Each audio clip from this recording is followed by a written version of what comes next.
রব্বুল আলামিন তাম পৃথিবীর বুকে মুসলমানেরা বড় এতিম অসহায়, দেখার মতো কেউ নাই। আল্লাহ, আমরা মার খাচ্ছি চতুর্দিকে, আমরা বুঝতে পেরেছি আমরা অপরাধী, আমরা গুনাহগার, আমরা মার খাওয়ার উপযুক্ত হয়েছি। রব্বুল আলামিন, আয় আল্লাহ তাআলা, তুমি আজ তোমার আরশে আজিম থেকে সিলেটের মাদ্রাসার মাঠের দিকে তাকাও, রহমতের নজর দিয়া তাকাও।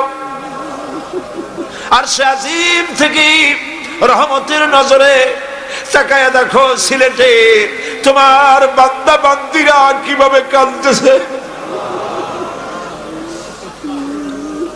আল্লাহ, পৃথিবীতে কাফের দিয়ে আমাদের মার খাওয়ায় না, ইহুদি নাসারা মুশরিক নাস্তিক মুরতাদ এগুলো দিয়ে আমাদেরকে মার খাওয়ায় না। মাবুদ, তুমি আমাদের উপর রহমত নাজিল করো। আল্লাহ তাআলা, আমরা গুনাহগার, শর্মিষ্ঠা, লজ্জিত, দুঃখিত, আল্লাহ আমাদের মাফ করে দাও। রব্বুল আলামিন,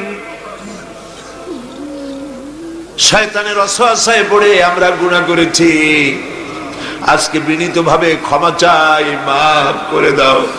তোমার নবী বলেছেন, গুনাহ করে যে তওবা করে সে যেন কোনো গুনাহই করে নাই। আল্লাহ, আমাদের ভুলগুলি স্বীকার করতেছি, বয়সের দোষে, শয়তানের দোষে, শয়তানের প্ররোচনায় পড়ে যা করছি, তোমার কাছে মাথা নিচু করে গোলামের মতো মাপ চাই, দয়া করে আমাদের মাফ করে দাও।